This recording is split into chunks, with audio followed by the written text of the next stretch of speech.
Guys, thank you so much for being here. My name is Kevin Nahai. I'm a speaker and a coach and therapist, and I write and I talk a lot about dating and relationship stuff, different issues in the mental health world, and I'm very, very honored to be speaking here. Most importantly, I am a very grateful member of the AISH community. I want to say thank you to Rabbi Jack and Shira for hosting us in their beautiful home. Thank you so much. And my heart is very warmed. I gave a talk here 2 weeks ago, and I met a bunch of new people, and I see you guys in the audience again. So thank you for coming back. And as always, to my old friends who are here, thank you guys so much for being here and supporting me. What about your new friends? Thank you. As for the new people who I have met tonight, thank you guys so much for being here. My intention for tonight is to talk to you for about 30 minutes about the spark in a relationship.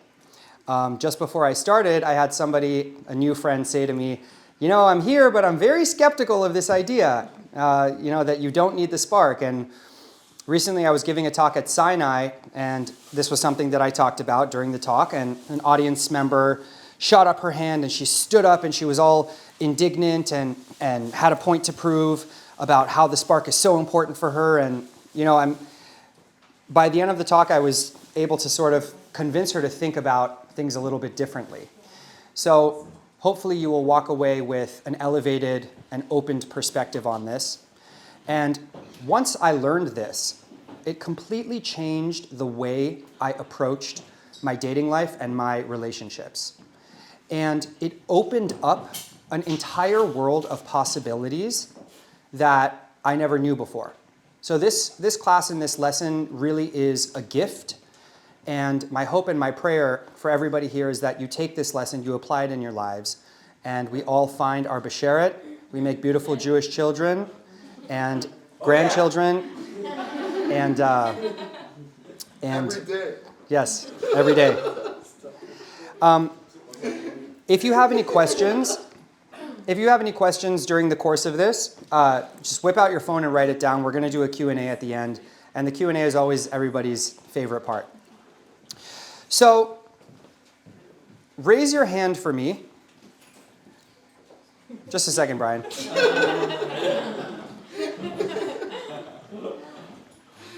If you have ever experienced the spark, hold on just a second. And by the spark, really what I mean is instant chemistry, connection, lust, attraction, that feeling that you can't keep your hands off the other person. You're thinking about them all the time.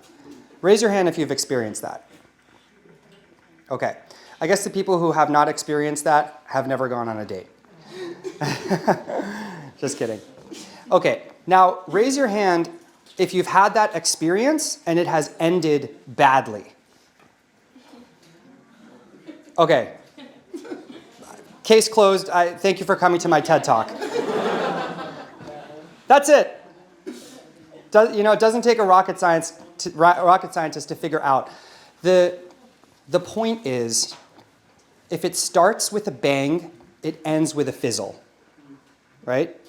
So the next time you're dating somebody and you feel really attracted to them and you feel this intense connection, just remind yourself that the hotter it starts, usually the colder it ends.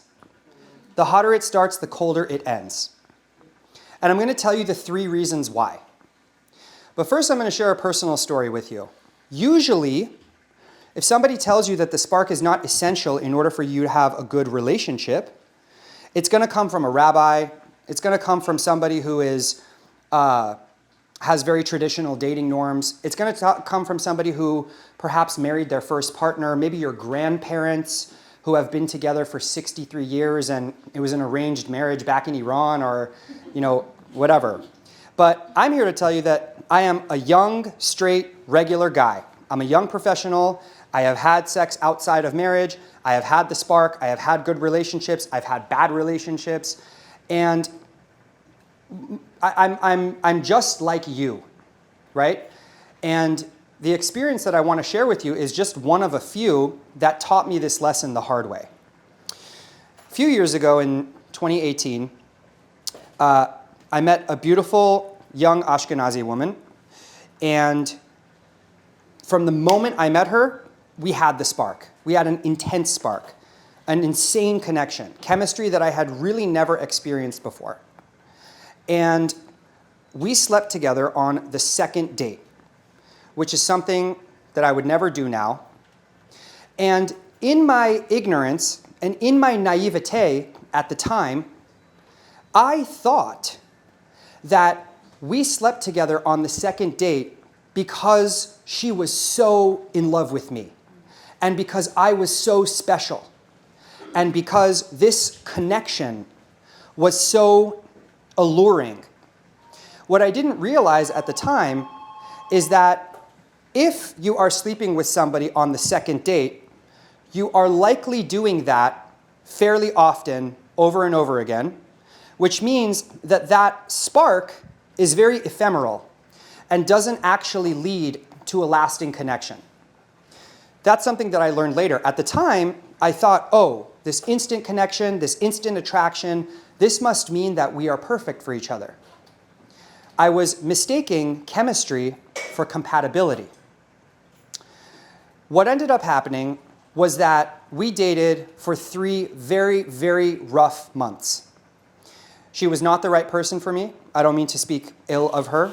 I brought problems to the relationship. She brought problems to the relationship. There was a lot of lying. There was a lot of deceit. I don't drink alcohol. She was an alcoholic.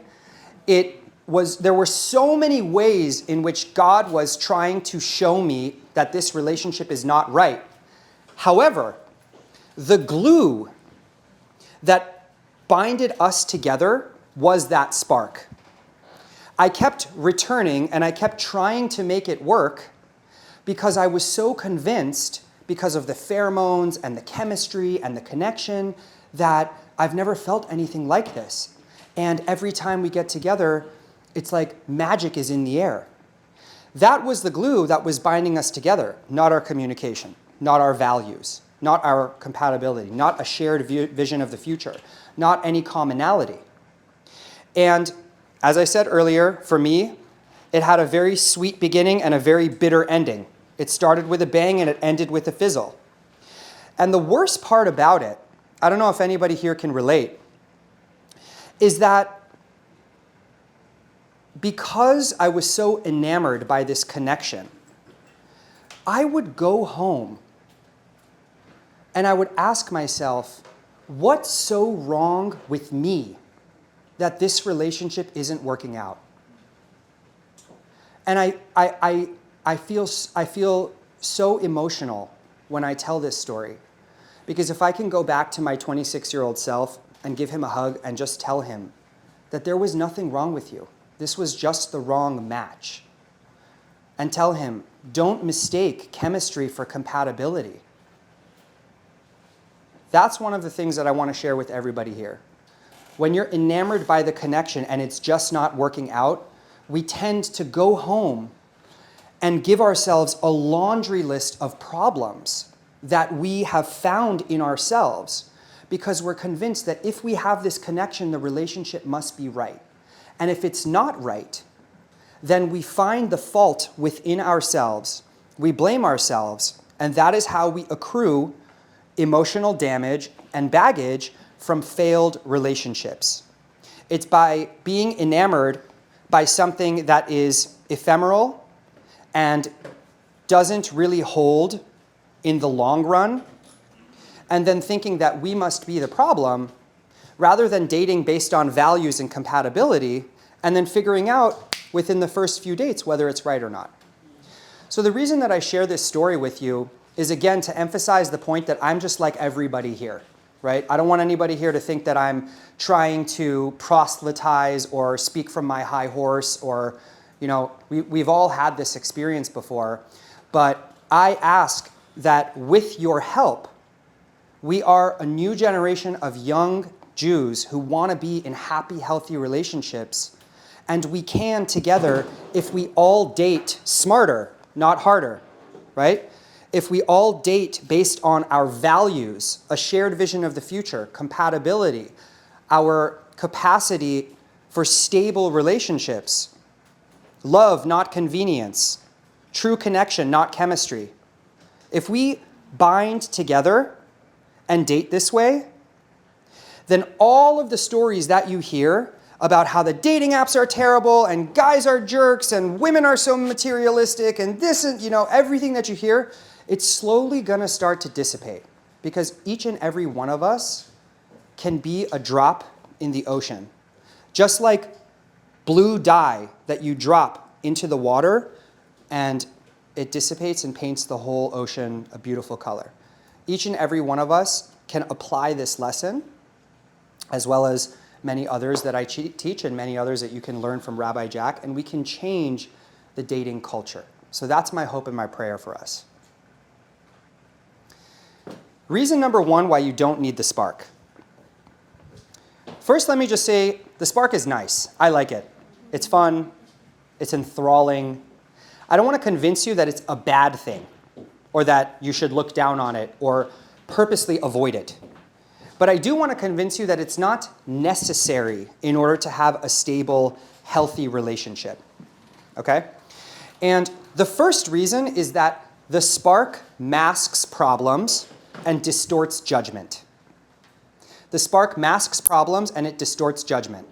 Okay? So in the story that I just gave, because we had the spark, I was overlooking all of the ways in which we were infinitely incompatible, right? And my judgment of her and my judgment of the quality of the relationship was distorted. When we have the spark, it leads very quickly to physical intimacy. 2 weeks ago, I gave a whole hour-long talk on why, if you are dating for marriage, you should avoid physical intimacy until there is a spelled-out commitment, right? Some of you were here. If you weren't here, you can find the talk on YouTube. And it was a deep dive, but in order to rush into physical intimacy, there needs to be a spark. Nobody here is going to rush into something physical with somebody who they're not attracted to or they don't feel some type of connection with, right? But when we rush into physical intimacy, first of all, it's, as I said in a Instagram post, it is the number one killer of would-be promising relationships, right? And physical intimacy without an emotional connection is actually a very disconnected experience, right? So if physical intimacy is the glue that is holding the relationship together, at the flicker of the wind, that relationship is going to crumble like a house of cards. So the spark leads to physical intimacy, and if it is premature, that leads to the death of an otherwise potentially promising relationship, right? And when we get physical with somebody, we release the hormone oxytocin. For women, that makes them attach strongly. For men, it makes them protective strongly over the relationship, right? So that spark is a precursor to premature and illusory attachment. Let me say that again. The spark is a precursor to premature and illusory attachment. Because when the oxytocin is released, the woman tends to attach emotionally, and the man tends to become more protective and more possessive. That's what the hormone does in our brain, right? So that spark increases our desire to get physical, and because we are enamored and we are enthralled and we are excited, it masks our ability to see the relationship with an objective eye. Does that make sense to everyone? Crickets? Okay, I'm getting some head nods. Thank you, guys. All right? So that's the first reason. The spark masks problems that otherwise we would be able to recognize, and it distorts our judgment, and it clouds our ability. Okay? The second reason that you don't need the spark is, as I said earlier, that chemistry does not equal compatibility. Okay? Chemistry does not equal compatibility. Excellent. I want you to have that in your head. Every time you go on a date and you're really into someone, chemistry does not equal compatibility. This doesn't necessarily mean we're compatible. Now, I am not encouraging you to find all of the reasons why you are not compatible. Okay? I don't want you to be sitting there on the date thinking like, well, is this going to work out? And what are we going to do? And what are we going to name our child? And he has a crappy car and I don't like her dress and blah, blah, blah, right? Because you can do that too. But if and when you feel that strong instant connection, it's very important to remind yourself that it doesn't mean you guys are actually right for each other. Okay? So this suggests the question, how do I know if we are right for each other? Okay? So what do you guys here think compatibility is based on? What actually, we hear the word compatible, like it's a match, or you guys click, right? Raise your hand and tell me what you think compatibility is made by. Liana. Feeling safe in communicating with the other person. Bingo, somebody has been watching my YouTube videos. Perfect. Feeling safe, okay? Like similar life goals. Similar life goals, okay? Mutual values and belief systems. Bingo. You were going to say values too? Okay, excellent. I'm very surprised. This is a very impressive and mature group. What people usually say is trust, honesty, communication, attraction, body type if you're Brian, common interest. Hey, what's up? Good to see you, brother. Those are the things that people usually say, and yes, that's like stage 0, right? Stage 0 of compatibility is the basics. They can't be a compulsive liar. You have to be attracted to each other. You have to have some things in common, whether it's your family background or a mutual belief in Judaism or God or whatever. So the basics just have to be there. I don't even mention the basics because to me they're kind of self-explanatory. If you don't have trust and, honesty with somebody, of course you're not going to be compatible. It's sort of like self-explanatory. But stages 1, 2, and 3, the 3 true determinants of compatibility. Number 1, values. Do we have the same values, right? Not similar, not like some of them yes, some of them no. Are our values the same? Okay. What is a value? How do you know what your values are? It took me a long time to answer this question. It's a fleeting thing. As we grow and change, so do our values.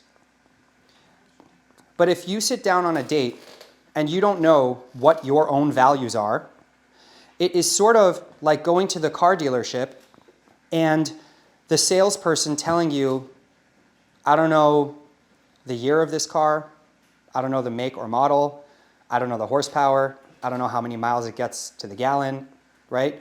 Basically, the car is pretty, take it or leave it, right? But the values are the substance of the person. Just like all of those other stats are the substance of the car. So the way that you determine what your values are is you ask yourself this question. The behavior that I am about to enact, the decision that I am about to make, would I teach my 5-year-old son or daughter to do this? That is a value. This decision that I'm about to make, this thing that I believe in, would I teach my 5-year-old son or daughter that this is important, that this is worth paying attention to? So, Nir, would you tell your kid to marry Jewish? Yes. Yes, that is a value, right? Gabrielle, would you tell your son or daughter to be financially established before you get married, or would you say it doesn't matter? Doesn't matter. I would say it doesn't matter. You would say it doesn't matter. Boom, that is your value, right? Anybody else? Would you tell your son or daughter that you should drink until you throw up on a Saturday night? Hell yeah. No, I'm joking. Right? You would probably say, no, that's not a good idea, right? That means that you actually, or you might say, yeah, sure, whatever, have fun, right? That indicates your value. Now, we don't always behave in accordance with our values and break our value system, But the point is that if you and your partner have different values, the relationship is going to crumble. It's not going to last. Doesn't matter how many things you have in common, the one thing you need to have above all else is the same values. If you do have the same values, if you do believe in teaching your kids the same thing, if you do uphold and live by the same core principles, your relationship can outlast anything. Any fight, any external event, because the values are going to be the rock that holds you guys together, the glue that holds you guys together, and the rock that you can always fall back on. First determinant of compatibility is your value system. The second determinant of compatibility is having a compatible communication style, right? You have to be able to communicate effectively with one another in the style that you and the other person have. So an example of this is if I like to communicate often, I like to check in with my partner often, I like to hear from them often, and you never check your phone, and you're quote unquote bad at your phone, which is a myth, by the way, that it doesn't exist, we're not going to be a match. You're very beautiful, but, you know.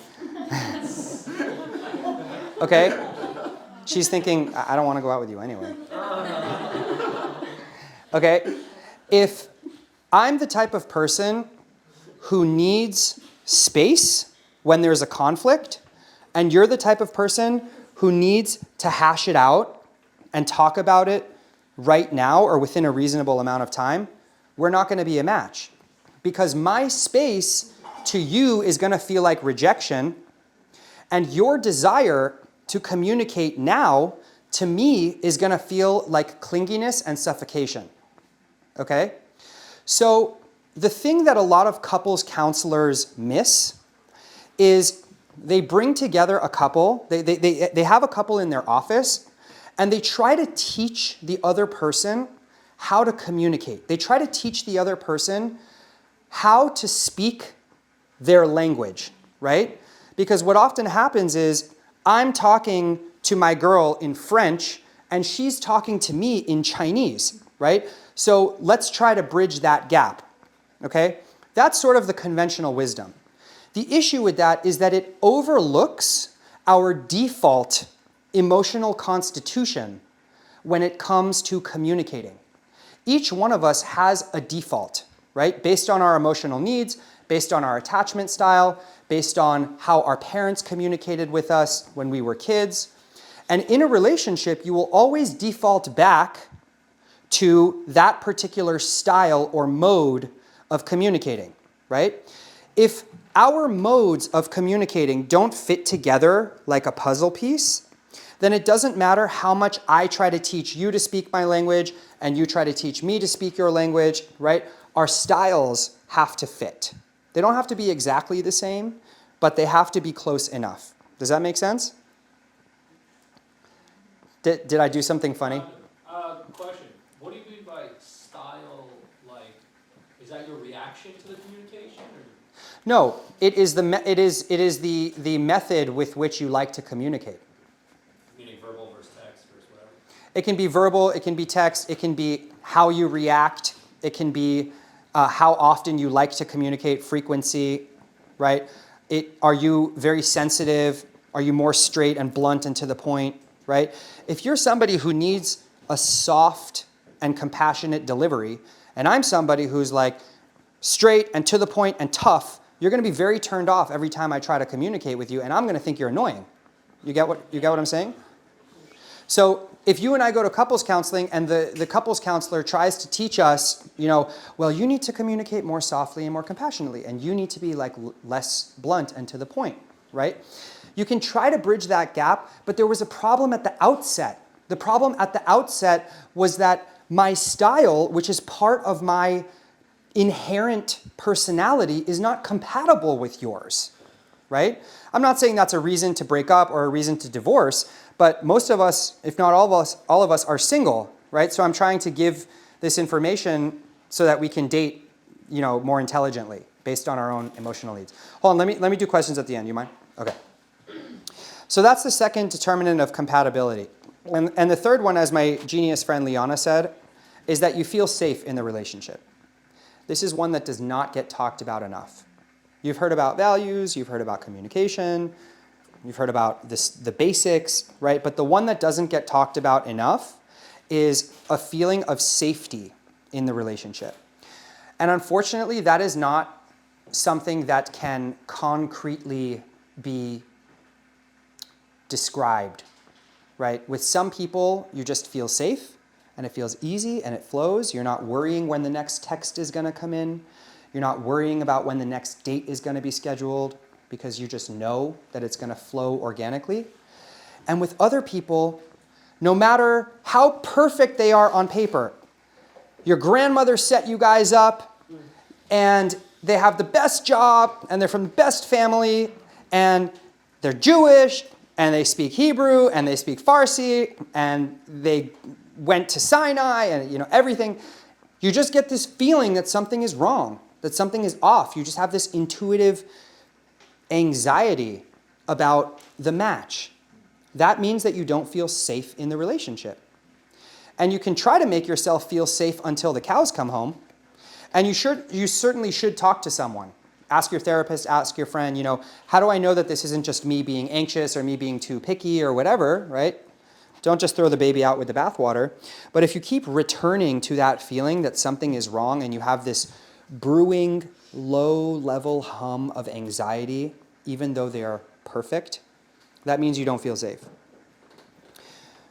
So what I would encourage you to do is stop paying attention to how you feel when you're with the person. When you're with the person, you're eating sandwiches, you're going to the park, you're cuddling, it's all cute, everything's good. Pay attention to how you feel when you are apart from the person.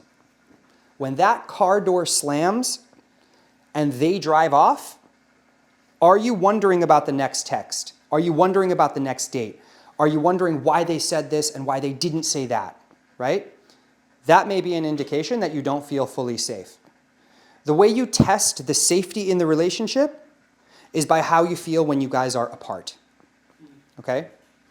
All of this is to say that you have to know what truly determines compatibility, and nowhere in that whole 10-minute tirade about compatibility did I mention chemistry.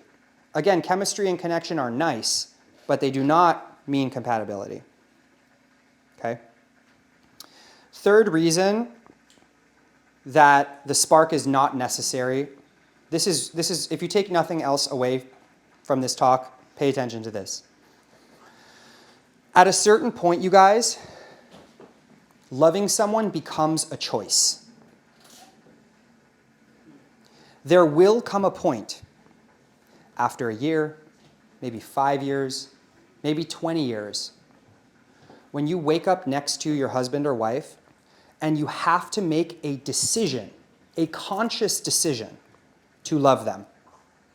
There will come a point, no matter how strong your attraction is to them, no matter how deep your soul connection is, that you have to decide not to go out looking for fun with other partners, that you have to decide to keep working on your marriage and keep dating your husband or wife, that you have to decide to look for their good qualities and not the stuff that annoys the heck out of you. It doesn't matter how hot and heavy you guys are in the beginning. You could marry a supermodel. There will come a point at which loving them becomes a conscious decision and something that you will, right?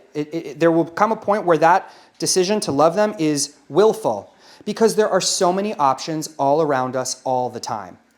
We don't live in an era where divorce is taboo, right? The divorce rate in America is 50%. And of the 50% of couples that stay together, only 20% of them are happily married. That means that if I lined up 10 people in this room, 5 of them will end up getting a divorce, and 3 of them will stay in an unhappy marriage. 2 of them will be happy, right? That's a very scary statistic, but what it indicates is that this isn't like our parents' and grandparents' generation where it was you stay together at all costs. Obviously, that philosophy has its pitfalls as well. I'm not saying that that's the best way to do things. But the point is that we live in an era where divorce is very acceptable, right? And where we think that our personal happiness is the highest and most virtuous pursuit, which is just not true, right? Once you get married to somebody, your relationship becomes about improving their lives, improving your children's lives, protecting, providing, loving, making sure that you're giving, right? If you want to get married for yourself, you're not ready for marriage. If you want to be in a relationship for yourself and what it's going to do for you, you're not ready for an adult, mature relationship, okay? So there are so many options. There are so many reasons to look outside of the relationship. And that spark is not going to be a strong enough glue to keep you together. At a certain point, you are going to have to decide to keep investing in this relationship, no matter how long you guys have been together, right? So the point of all of this is that while the spark is nice, it's not gonna be a strong enough battery to keep you guys going. At some point, it's gonna have to become a conscious decision, and you hope that you are choosing somebody who 20 years from now, 50 years from now, you will want to make that conscious decision to continue loving them, right? That's the best we can do. And of course, we do that by dating them based on our compatibility and by trying to view the relationship objectively from the outset and not masking all of the problems, okay? One final thing I want to say, what you guys find depends on what you are looking for. If you're looking for a connection, if you're looking for lust, if you're looking for the spark, you'll find it. But you're setting yourself up for a laundry list of potential issues down the road. If you are looking for values, if you are looking for safety, if you are looking for a compatible communication style, you will find it, right? But we have to set our intention from the outset, right? We have to date intelligently based on our values and based on our own emotional needs so that we can find the thing that we are looking for rather than just being a leaf that is blown in the wind, by the wind in any which direction, and then landing on an island and saying, okay, I guess I'll settle here, right? All right, thank you guys so much.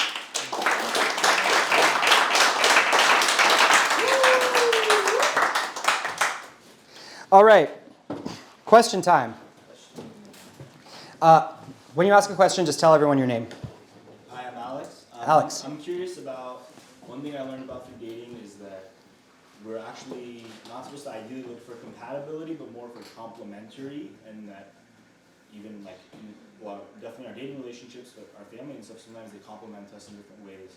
So I wanted to know what you think about how to look for someone that complements us, even though they may be different from us. So to me, that refers more to things like family background and personality style. Your personality doesn't need to be the same, but your personalities should complement each other, kind of like the yin and the yang. Your families don't need to be the same, but your families should complement each other or at least coexist peacefully, right? But I mean, my personal view is obviously that you should date based on these tenets of compatibility. And if you have that, then I think everything else, all the complementary stuff is workable. Thanks, Alex. Right behind you, sorry, one sec. What's your name, brother? Lionel, Lionel. do you, I guess like in light of what you said, do you think like the Orthodox Shidduch system is like the way to go dating-wise, or that's perhaps too restrictive, or what are your thoughts on that? I can't comment on it because I've never been in it. You know, it would be ignorant of me to say that it is good or it's bad. What I will say is that the Orthodox have an incredibly high rate of staying together. And I think the Orthodox community is like any other community. There are issues. Some people have good marriages, some people have bad marriages, but again, without saying too much because I've never experienced it, I mean, if someone told you like you're gonna go into your dates blind, you're not gonna touch the person until marriage, does that sound like a good idea to you, or does that sound a bit dangerous? I think it's a great idea because it clearly works. Again, with the caveat that there are problems in every community. It's not perfect, right? But it clearly works. I mean, in my talk a couple of weeks ago, I talked about the Shomer Negia thing and how it makes these incredible matches, and it makes people really look for the right things. The other thing that I think the Orthodox community has going for them, and Rabbi Jack and Shira can speak to this, is that they tend, correct me if I'm wrong, but they tend to live by a code. So when you're going on a blind date, you don't have to worry about this person's family, their whole sexual history, were they in jail, have they ripped people off? Because it's an insular community where they know each other, they talk to each other, they grow up with each other, and a lot of the time you can trust that the value system that they're living by is kosher, no pun intended, right? So I think it makes it a lot easier. Whereas in the secular world, like I said, you could think this person is the God's gift to the earth, and then you find out that last week they were indicted for federal wire fraud or whatever. It's like anything goes in the secular community. It's the Wild West. Right? I'm sure we've all had terrible Tinder stories and Hinge stories. So, yeah. Tell me. Yes. Sorry, you had a question. What's your name? Yeah, Amit. Amit. Yeah, so I was wondering about, how you're saying about trying to get the compatibility, but sometimes you don't want to be playing the game of like kind of picking and choosing, or you're too specific, or kind of overthinking it. So where would a compromises come in, or would there be any kind of things that you would be thinking to yourself, I should be compromising this, or this is where I should draw the line? Great question. So everybody, when you go home tonight or tomorrow morning, take out a piece of paper and write down WWW. That stands for want, willing, and won't. Okay? So what you want are your must-haves. And you should have maybe 3 or 4. Don't make it a list of 25 because then you're working against yourself. Okay? I want somebody who is Jewish. I want somebody who has a very kind and giving heart. I want somebody who is perhaps a certain physical type. I mean, it's not what I would recommend to look for, but whatever floats your boat, right? Your willing is where you're willing to compromise. I'm willing to date someone who was previously engaged or married. It's not ideal, but I'll handle it. I'm willing to date somebody perhaps whose mother was a convert, right? Maybe for you'd rather that they not be a convert, but is that going to make you, kick them out of the pool? Perhaps not, okay? And then your won't are your no-nos, your deal breakers. I will not date somebody who is a smoker. I will not date somebody who is culturally Jewish but never goes to shul. I will not date somebody who doesn't keep kosher, whatever it is, right? As long as you have 3 or 4 in each category, you should be good. That's sort of my rule of thumb, okay? Usually when people do this exercise, the list of wants is 18, the list of won'ts is 15, and the list of willing is 3, okay? And that's how you know that you're being a little bit too picky and you're not willing to compromise enough, okay? One other point about this whole compromise thing. I hate the word picky. I'm standing up because the word picky bugs me, okay? The number of times people have told me, including my friends, oh, you're so picky. Oh, you shouldn't, yeah. Why do you look for that? Oh, no, you need to date this type of girl. You need to date that. Okay, every single one of you is allowed to have your preferences. You want a short girl, date a short girl. You want a tall guy, date a tall guy. If you want someone whose family has money, you are allowed to want that, okay? What you're not allowed to do is have so many preferences that you price yourself out of the dating market. That's where you get screwed. I have helped 93 people get engaged or married in the last 4 years.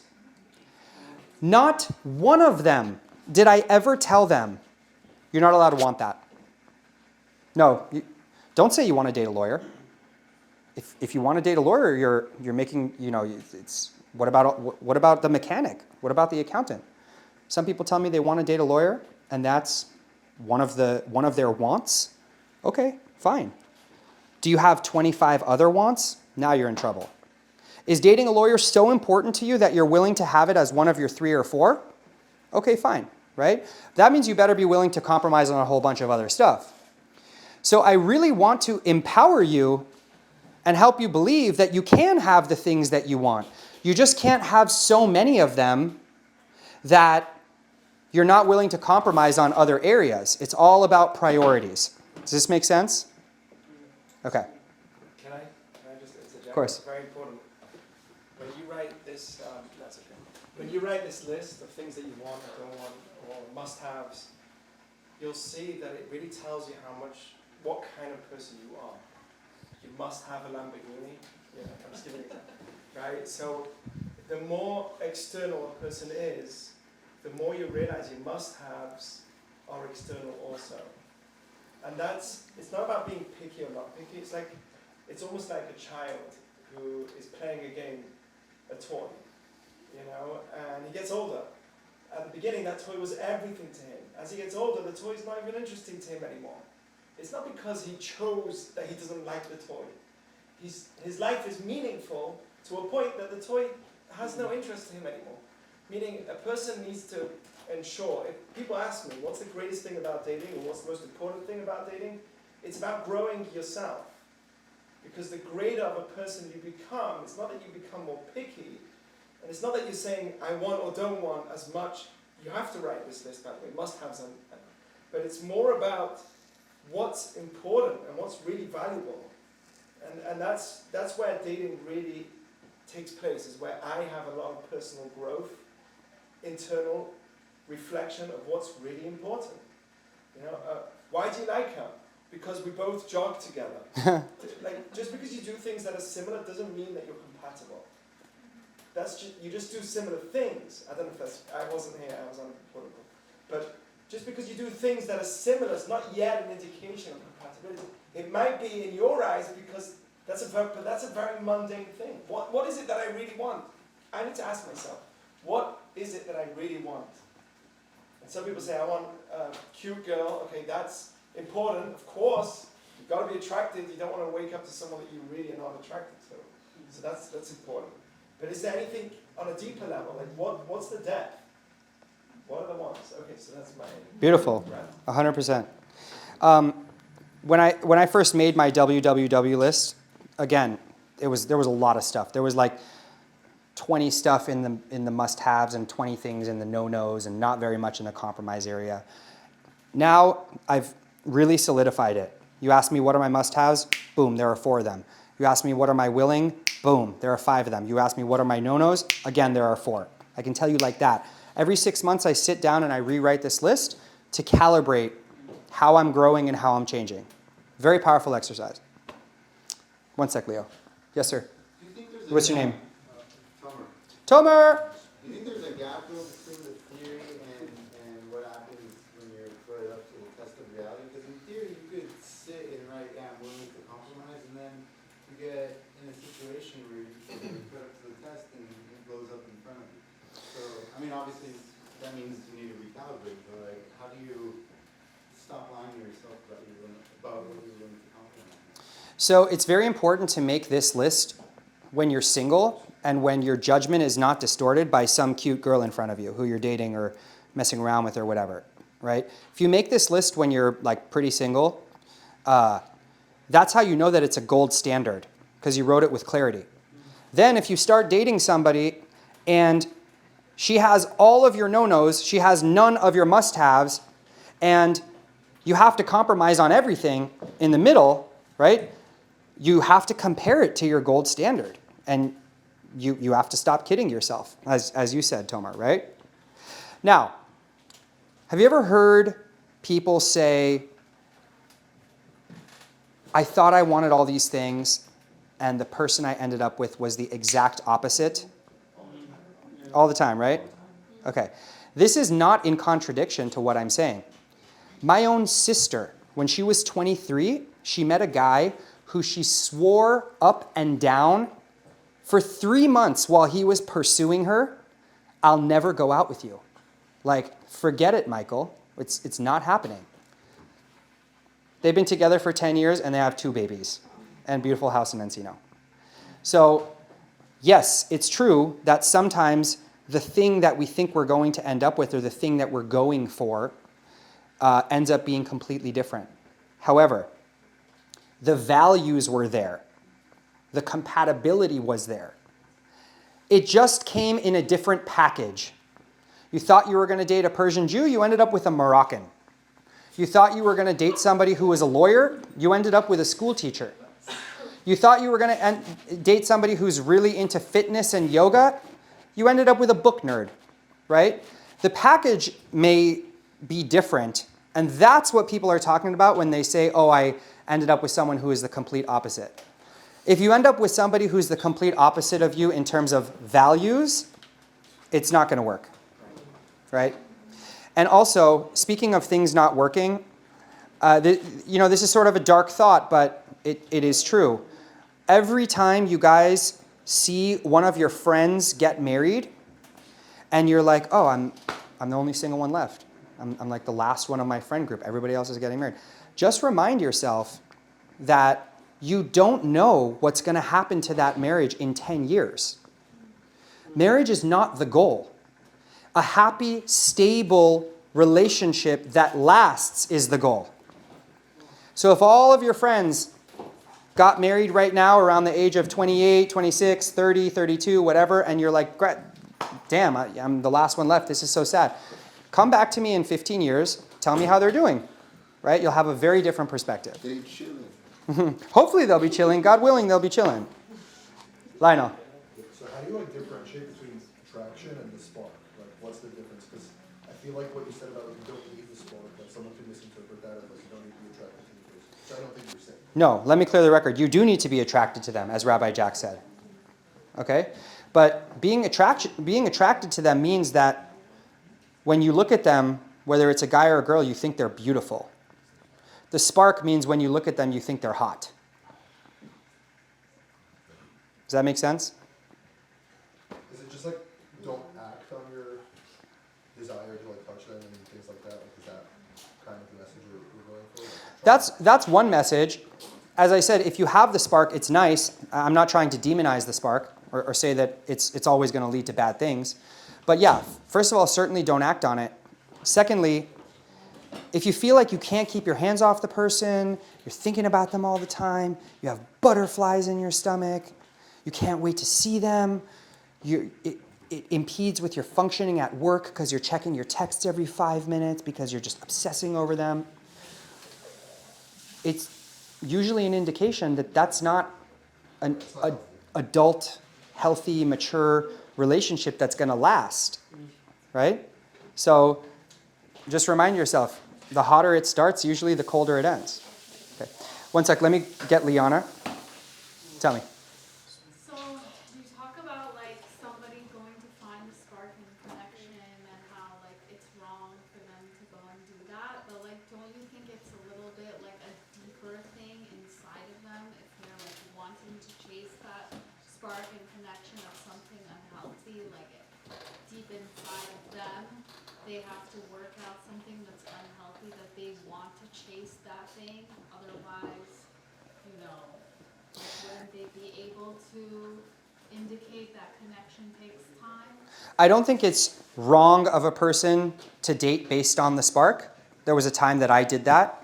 But I think it indicates where their priorities lie, right? That's usually an indication that they haven't attended a lot of these types of seminars. Maybe they haven't applied the lessons that they've learned. They haven't done sort of introspective work. They're not really dating intelligently. So great point. Robin. I Oh, thanks, Robin. Can you reignite a spark? Thanks, guys. If there was a spark and then let's say it fizzled out, but then later down the line, can you reignite that spark? Can it happen again? Is there the possibility of that? Why did it fizzle out in the first place? This I spark don't was know, too make up a strong. reason. Well, if you had a connection with somebody and then it fizzled out, let's assume it fizzled out for a good reason, right? Sure. What would be your desire to go back to it, right? Usually when we have the desire to go back to someone, it's because we've pedestalized them. We are idolizing them. We are making them out to be something in our mind that they aren't really. Or we are dating their potential, right? Oh, but we could have this thing, and they could be this. If only I could fix all of their childhood trauma from their mother abandoning them when they were 7, right? I can show them what true love is. And then they will love me forever. And they'll need me forever, right? So I speak from personal experience. You know, I used to be like Captain Save a Girl. You know, like I was driving my boat through the ocean, finding like all of the drowning girls and like picking them up and trying to fix them and make everything, you know, throwing everyone a lifeline. And then I'm standing at the helm like Leonardo DiCaprio, like reeling them in, you know, and like then we go on 3 dates and they never talk to me again. So, Natan. Yes, absolutely. Okay, there are times, let's say you go on a great date. This is a question about communication, right? And after the date, you know, you guys are texting back and forth, and little by little, the texting goes lower and lower, and then you feel like that person isn't communicating, and then that person feels like you're not communicating, and then it's at a point where you both feel like it just like the conversation kind of dies down to a point where you guys don't even text anymore, and that person is scared to reach out again, and the other person is hesitant to reach out again. So, what do you think you should do in that situation? Do you feel like, you know, I feel like as a guy, I feel like I should reach out again, or keep trying, or do you feel like because the conversation is dying out, then it's not really meant to be, let's say? Always call out the elephant in the room. Sit the person down over a coffee and say, or call them and say, hey, I'm feeling like our communication has really died down. Is there something I'm doing that's turning you off? Are you not interested anymore? 9 times out of 10, what you'll find is that the other person is as much in their own head as you are, and they're thinking the exact same thing. Just one of you had to be brave enough to bring it up and have the slightly uncomfortable conversation, okay? Here's why this is so important to do this, Nathan. If you are married, when you are married, Bezrat Hashem, right? Amen. Dude, I'm not married, I don't have kids, but I'm sure Rabbi Jack and Shira can attest to this. There are going to be so many times that you're going to have to sit down and have uncomfortable conversations.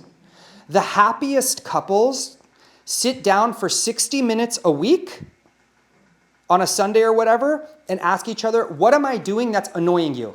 What do you need more of from me? How can I be a better partner? How can I make your life easier? Statistically, the happiest couples are the ones who practice that. And it's an uncomfortable conversation to have. I don't want to sit down with my girlfriend and ask her, what's pissing you off about me? You know? But you have to practice having those uncomfortable conversations from the outset to take away the fear factor. Because once you're actually together, you're going to have a lot of them. Yeah? Let's take... married long enough, you know exactly what's going on. Yeah. Let's take 2 more questions because it's a school night and my mom doesn't let me be out on school nights. What's your name? Jess. Jess.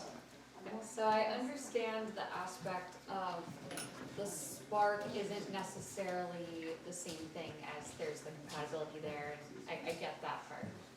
But I guess I'm having trouble wrapping around okay, what if on paper, like, the values are there, like, on paper, it's like, oh, this should be something, but it's just, if there's not a spark, it's just kind of like you're like bored, like it's just not, like on paper, sure, they're fine, but like how do you say like, oh, the spark's not important? It's kind of just boring otherwise. So I'm certainly, you do need to have a connection with the person, but connection is not that lustful, obsessive spark. You get what I'm saying? You do have to find them interesting. You do have to find them attractive. You do have to feel that your conversations are engaging, for sure, you know? Just because somebody's perfect on paper does not mean that they are right for you, right? And at the same time, just because you have the spark with somebody doesn't mean that they are right for you. Okay? So yes, you need to have that basic attraction, a feeling that you are connected to them, a feeling that you want to grow with them. I'm certainly not suggesting that you just find someone who's perfect and then put up with it. Okay? But there are so many people, Jess, who date based on the spark. They date based on how connected they are, rather than, do we have the things that are going to allow us to build a life together? You don't love someone because of how attracted you are to them and how much chemistry you have with them. You love someone based on what you give to them and the life you build together. So I'm not suggesting that you should be bored out of your mind by your partner, but I am certainly suggesting that you should look more at, do I want to give to this person? And do we have the building blocks to build a life together? Because again, at some point, loving them is going to become a choice. May I ask a follow-up? Of course. How soon is too soon to kind of ask about those values to see if you're on the same page? First date. Yeah? First date. People are going to tell you, I wish I was sitting down so I could stand up again. First date. Okay? I agree. All these dating gurus and this crap online, it's pure unadulterated crap. Keep the first date light. Let's sit here and talk for 60 minutes about how good the beans are. Oh, I've never had beans like these. Oh, so, did you check the weather? It's going to be raining in LA tomorrow. It never rains in LA. It's like, okay, let's get to the point, man. All right? Like, I was 34 years old 7 years ago, and I ain't getting any younger. Can we figure out if we're compatible? You know? No, I'm being facetious, but truly, first date, you don't have to ask them, so when do you want to get married? So how many kids do you want? Do you want them with me?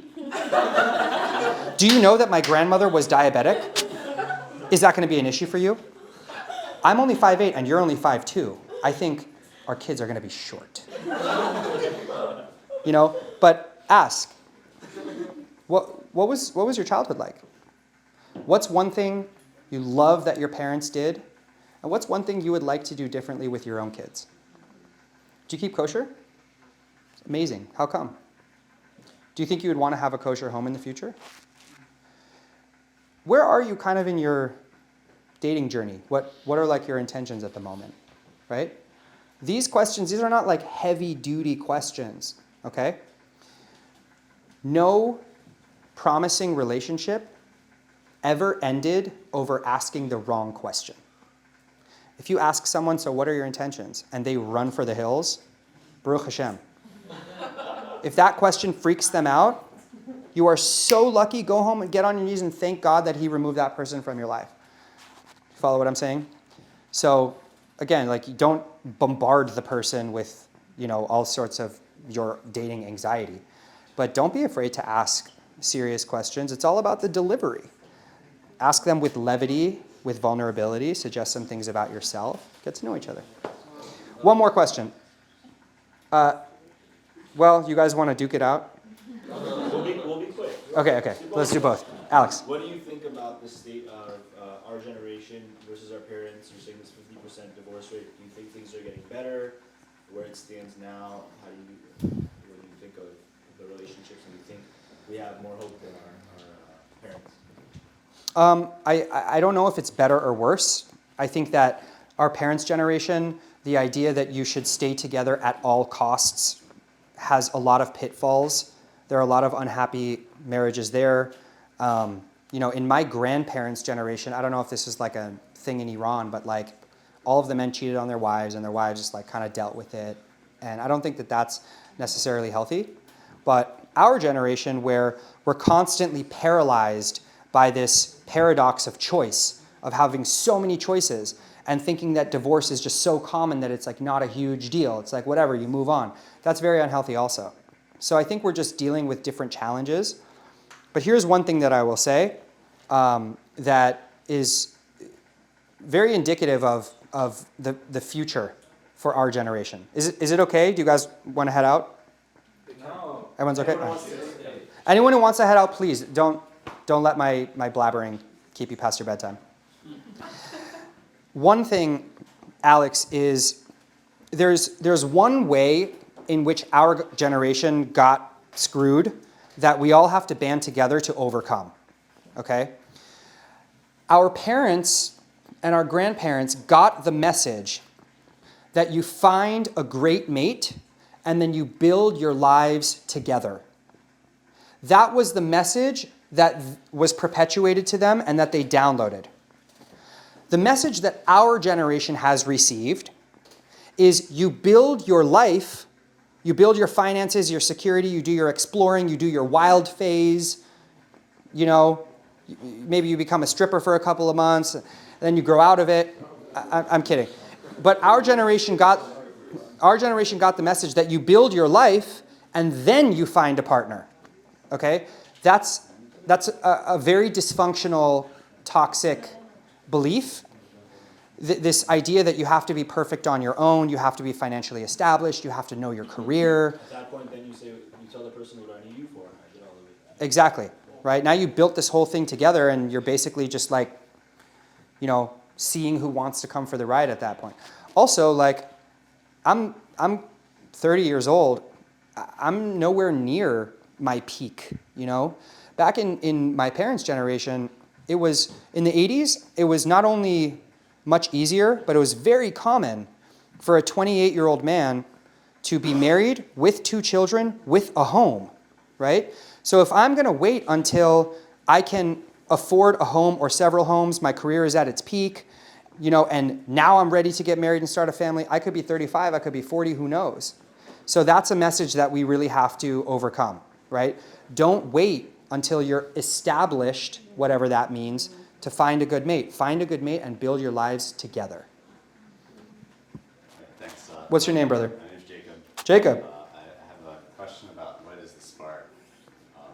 Is it purely physical, or would you say that you don't have the spark if you go on a date with someone and maybe you think they're hot, but it's not. The conversation sucks. Would that be a case of no spark, or is that not connected? The spark is a feeling of obsession, in a word, right? You're obsessed with their looks physically. You're obsessed with them emotionally. Being around them like gives you butterflies. It's like nothing you've ever felt before, right? Whereas a connection means that you look into their eyes and you're very interested by them and you want to keep getting to know them, but it's not distorting your judgment. It's not, right? You're not a slave to your emotions. Does that make sense? Yeah, awesome. All right, guys. If anybody wants to talk more, follow me on Instagram. Send me a message. We can talk privately. God bless you guys. Thank you so much.